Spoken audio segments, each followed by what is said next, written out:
చాలా మంది తెలియక నాశనం అయిపోతున్నారన్న.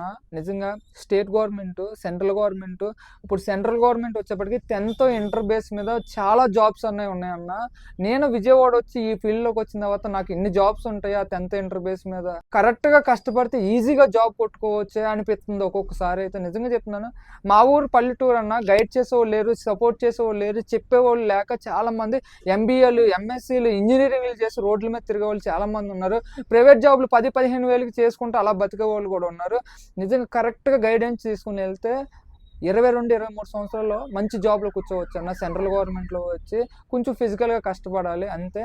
గుర్తుపెట్టుకోండి, Assam rifles, army, navy, air force, BSF ఇవన్నీ కూడా జాబ్లు ఈజీగా దొరికేస్తాయి అన్న. కొంచెం కష్టపడితే చాలు, నిజంగా కష్టపడితే చాలు. నేను యూట్యూబ్, ఇన్స్టా కూడా ఫాలో అన్నా. మంచి మంచి ఏమన్నా జాబ్స్ పడితే నేను చెప్తానే ఉంటాను, మీకు ఉపయోగపడే మన ఛానల్ నుంచి మిమ్మల్ని నాశనం చేసే వీడియోస్ అయితే రావు.